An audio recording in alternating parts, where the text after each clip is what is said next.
अच्छा जी, आगे हमने पढ़ लिया थी इनकम वेलोसिटी। और आपका काम ये होगा कि आप उसको बुक से, नोट से, जैसे भी पढ़ना है पढ़ें, ताकि आपको और क्लियर हो जाए। और कोई प्रॉब्लम हो तो फिर मुझे जरूर बताना आपने। अच्छा, अब हम आगे जा रहे हैं, और आगे क्या है हमारे पास, मैं आपको जल्दी से दिखा दूं ताकि आपके ध्यान में रहे। हम ये पढ़ रहे हैं तो इसमें हमने प्राइस वेलोसिटी पढ़ लिया है, और हमने इनकम वेलोसिटी भी कवर कर लिया है। अब हम आगे हैं क्रॉस इलास्टिसिटी ऑफ डिमांड। और साइंस बहुत इंपॉर्टेंट होते हैं, जैसे मैंने आपको इनकम वेलोसिटी में बताया। क्या आप मुझे बता सकती हो price velocity of demand negative होती है या पॉजिटिव होती है? प्राइस वेलोसिटी ऑफ डिमांड की बात कर रहा हूं, बता सर सकती हो? Positive. Price velocity of demand हमेशा नेगेटिव होती है। वजह वजह यह है कि अच्छा प्राइस में और डिमांड में नेगेटिव रिलेशन होता है ना, कि नहीं? सर, वो इनकम इलास्टिसिटी में अड़ गई हूँ मैं हाँ, वहां वहीं अड़ गई पे। ना। कोई बात नहीं, तभी मैंने पूछा था कि आपके ये साइंस आपके ज़हन में होने चाहिए। आप गौर करो, ये जो 2.3 है, आप देख रही हो, significant of relative percentage changes the size and sign of the coefficient of वगैरह। तो साइन इंपॉर्टेंट है, सिलेबस में भी लिखा हुआ है। तो price elasticity of demand negative होती है, इनकम इलास्टिसिटी पॉजिटिव भी होती है, नेगेटिव भी होती है। और क्रॉस जी जी। वेलोसिटी जो हम पढ़ने लगे हैं अब, ये भी पॉजिटिव भी होती है और नेगेटिव भी होती है। तो हमारा ये जो ये वाला इलास्टिसिटी वाला टॉपिक है, ये हम इसको वाइंड अप कर सकते हैं और हम सप्लाई पे चले जाएंगे। अच्छा, तो हम मैं आपको दिखाता हूँ। अब हम आगे जी क्रॉस इलास्टिसिटी ऑफ डिमांड पे। Cross elasticity of demand. अच्छा, अब आपने याद रखना है, क्रॉस, इसको ना हम कहते हैं XED। क्रॉस इलास्टिसिटी डिमांड को हम इस तरह से पहचानते हैं, XED। अच्छा, और इसमें क्या है जी डेफिनेशन, कि द रिस्पॉन्सिवनेस, आपने रिस्पॉन्सिव नहीं लिखना तो द एबिलिटी टू रिस्पॉन्ड वो भी लिख सकते हैं, ability to respond, the responsiveness of quantity demanded due to a change in the price of another product, the price of another product। अच्छा, इसमें मैंने एक चीज ऐड करना भूल गया हूँ, वो मैं ऐड करने लगा हूँ। क्या? The responsiveness of quantity demanded of a product, ये जरूरी है इसमें, ऑफ अ प्रोडक्ट। मतलब क्या इसका, कि किसी एक प्रोडक्ट की डिमांड कितना चेंज होती है किसी और प्रोडक्ट की प्राइस चेंज होने से। अब समझ जाएं, प्राइस राशि डिमांड में हमने क्या पढ़ा था, उसी प्रोडक्ट की प्राइस और उससे डिमांड में कितना चेंज आता है। इनकम राशि डिमांड में हमने पढ़ा था कि इनकम के चेंज होने से डिमांड में कितना चेंज आता है किसी भी प्रोडक्ट की।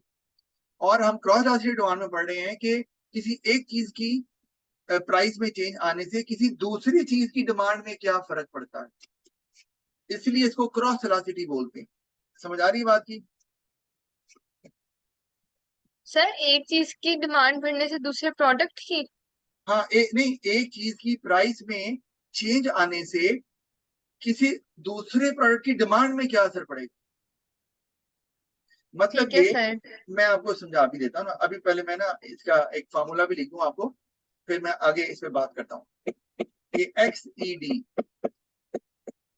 इसका formula percentage change in quantity demanded over percentage change in, अच्छा, प्राइस। लेकिन मैं क्वांटिटी डिमांडेड के साथ लिख रहा हूँ A और प्राइस के साथ लिख रहा हूँ B। क्यों बोला, क्यों लिखा मैंने?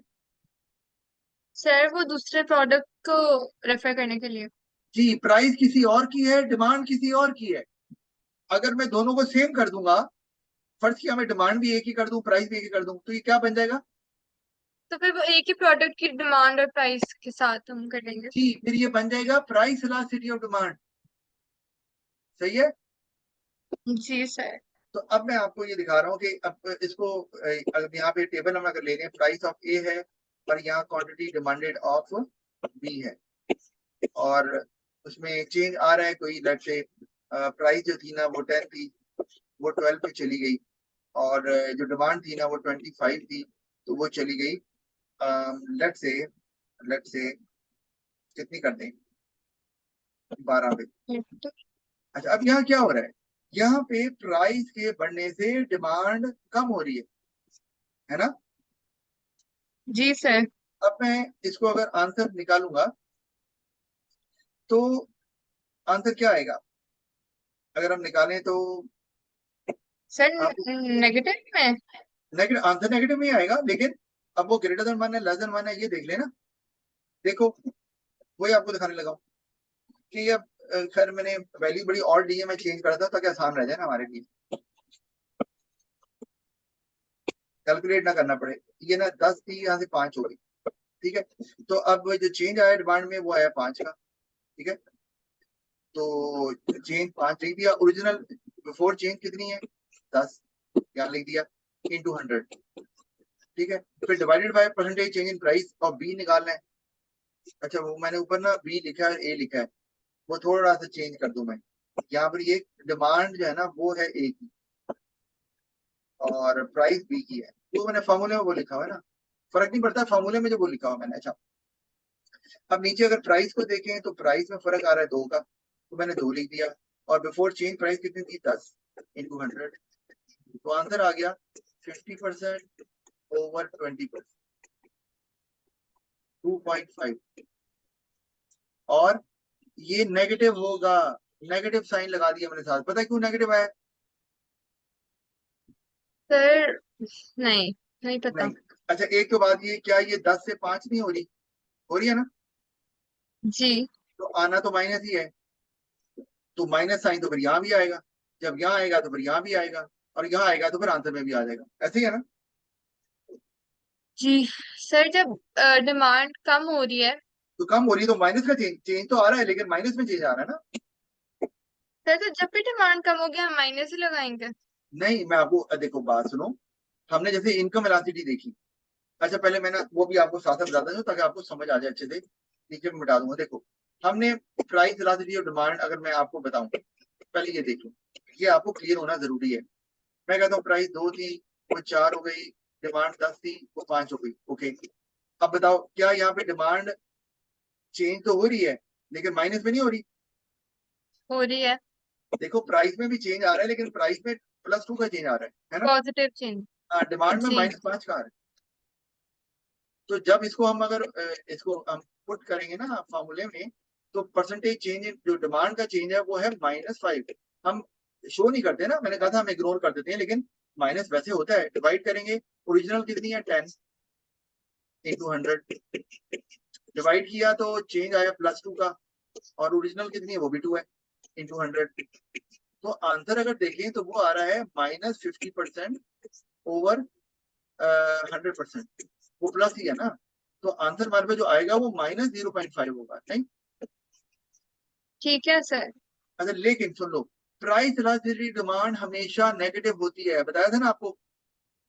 यस अगर प्राइस आई डिमांड, अभी वैसे चलो अभी सर। ना ठीक है।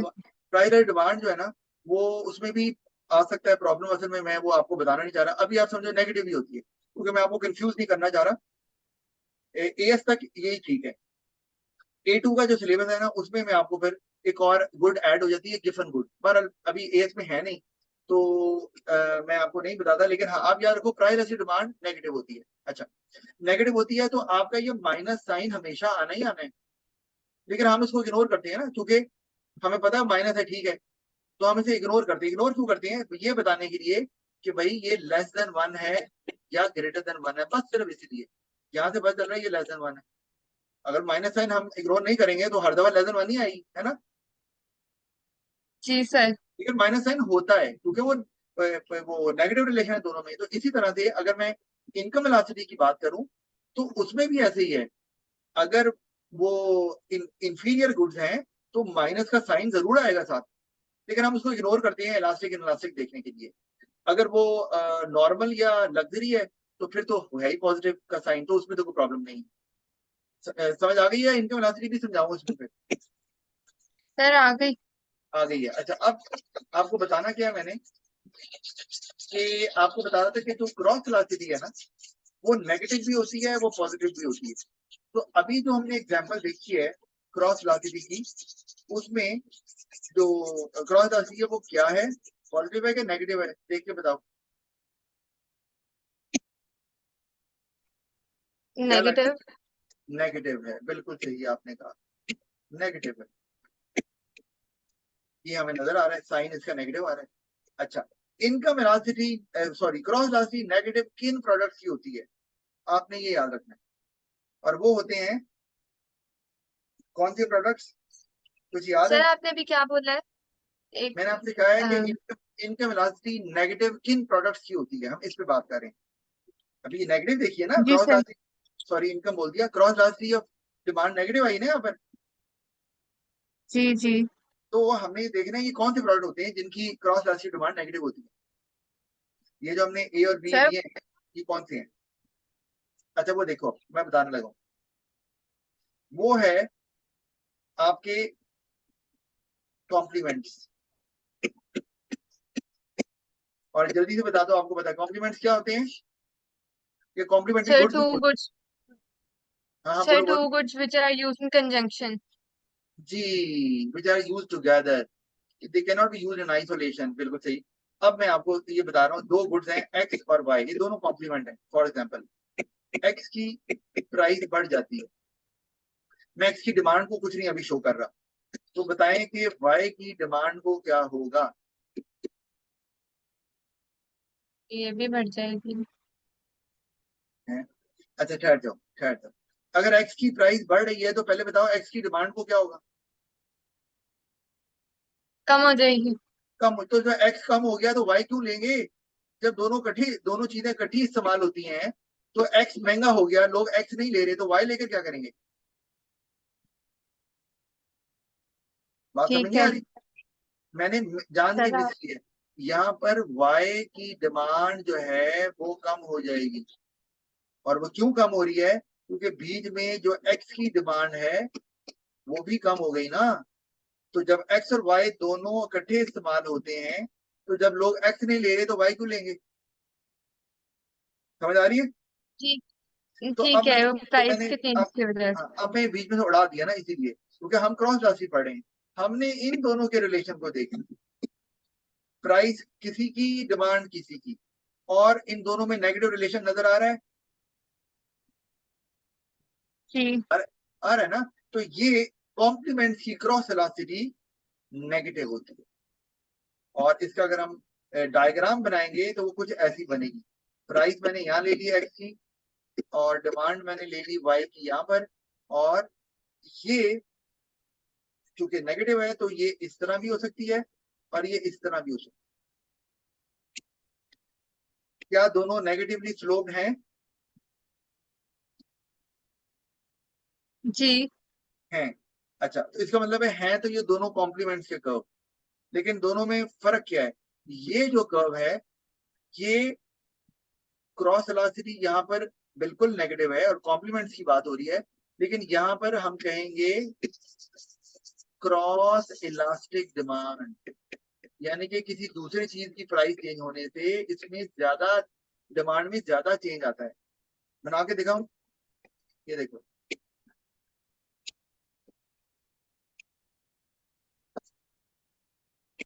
ये आपने थोड़ी सी प्राइस को चेंज किया, डिमांड ये है, आपने प्राइस थोड़ी चेंज की, लेकिन देखो डिमांड में कितना ज्यादा फर्क आ गया। प्राइस में उतना चेंज नहीं आया, ये पी है और ये पी वन है, से एक्स, सिर्फ इतना चेंज है प्राइस के अंदर, डिमांड में इतना बड़ा चेंज आ रहा है। तो ये क्रॉस इलास्टिक हो गया। लेकिन है ये कॉम्प्लीमेंट की, यानी कि है ये नेगेटिव, नेगेटिव क्रॉस इलास्टिक। समझ आ रही बात की? जी। तो इसी तरह अगर मैं ये डायग्राम बनाऊं, ये वाली नेगेटिव, देखो नेगेटिवली स्लोप, देखो कर्व तो दो तरह की है ना, नेगेटिवली या पॉजिटिवली। और वो डिपेंड करता है कि वो जो जिन दो वेरिएबल से आप वो कर्व बना रहे हैं, यानी कि जो आपने वाई एक्सिस पे लिया हुआ है और जो आपने एक्स एक्सिस पे लिया हुआ है, उनका आपस में क्या रिलेशन है। अगर नेगेटिव रिलेशन है तो कर्व डाउनवर्ड स्लोपिंग होगा, अगर पॉजिटिव रिलेशन है तो कर्व अपवर्ड स्लोपिंग होगा। तो चूंकि कॉम्प्लीमेंट्स में रिलेशन नेगेटिव होता है, क्रॉस वेलोसिटी ऑफ डिमांड जो कॉम्प्लीमेंट्स की होती है वो नेगेटिव होती है, तो इसलिए जो कब बनेगा वो भी नेगेटिवली स्लोप होगा। हाँ, यहाँ पे जरा फ्लैटर है तो ये इलास्टिक है, यहाँ पे जरा स्टीपर हो गया तो ये क्या हो गई। अब गौर करो, ये है आपकी प्राइस, लेट से मैं यहाँ ले लेता हूँ, ये प्राइस ऑफ एक्स है, ठीक है, और यहाँ मैंने ले लिया क्वांटिटी डिमांडेड ऑफ वाई। तो अब मैं प्राइस को अगर थोड़ा सा चेंज करता हूँ, कितना चेंज कर देता हूँ, तो आप देख ही रहे हो कि प्राइस में को बहुत ज्यादा चेंज नहीं आ रहा, लेकिन प्राइस में ज्यादा चेंज आ रहा है लेकिन डिमांड में ज्यादा चेंज नहीं आ रहा। तो यहाँ पर जो इसका मतलब है, यहाँ क्रॉस इलास्टिक डिमांड जो है वो ग्रेटर देन 1 है, ठीक है, लेकिन माइनस साइन आएगा साथ, ये याद रखना है, मैं वैसे बता रहा हूँ, ठीक है। और यहाँ पर जो क्रॉस इलास्टिक डिमांड है वो लेस देन 1 है, माइनस साइन यहाँ भी आना है लेकिन हम उसे इग्नोर करते हैं क्योंकि कॉम्प्लीमेंट्स की बात हो रही है, तो क्रॉस इलास्टिक नेगेटिव ही रहेगी। समझ आ गई बात की। सर हाँ, सर एक बात बताएं सर, उसकी पहले तो प्राइस बढ़ती है और फिर डिमांड बढ़ती है पहले गुड की। तो पहले तो प्राइस की चेंज की वजह से उसकी डिमांड इफेक्ट होगी, तो ही दूसरे गुड की डिमांड भी इफेक्ट होगी ना। मैं आपको ऐसे ही है, बिल्कुल ऐसे ही है, लेकिन क्या एक्स की प्राइस चेंज होने से वाई की डिमांड में इम्पैक्ट आ रहा है। अ, देखो कौन बात से सुनो, एक्स की? देखो बात सुनो, जो आप कह रही हो ना वो कौन कह रहा है कि ऐसा नहीं है। ये लो, ये ज्यादा बड़ा हो गया, आप अगर कंफ्यूज हो रही है, ये लो मैं बना देता हूँ, ठीक है, तो ये तो होना ही है, ये अंडरस्टूड है कि एक्स की डिमांड ने तो गिरना ही है, लेकिन हम यहाँ चूंकि क्रॉस राशि पढ़ रहे हैं तो हमने एक्स की प्राइस पकड़नी है और वाई की डिमांड पकड़नी है। ये डिमांड। तो जो बीच जो एक्स की डिमांड कम हो रही है वो तो होनी है, अंडरस्टूड है, और एक्स की डिमांड कम होने की वजह से ही तो वाई की डिमांड कम हो रही है। सर बस ये कंफर्म करना था, ठीक है, हाँ, क्लियर है। और राइट। अच्छा, अब ये टाइम हो गया, वैसे करते हैं इसी को, अभी आगे हमने सब्स्टिट्यूट की बात भी करनी है, तो इसको कल आगे कल पे रखते हैं, कल कंटिन्यू करते हैं। ठीक है सर। खुदा हाफिज। अल्लाह हाफिज़।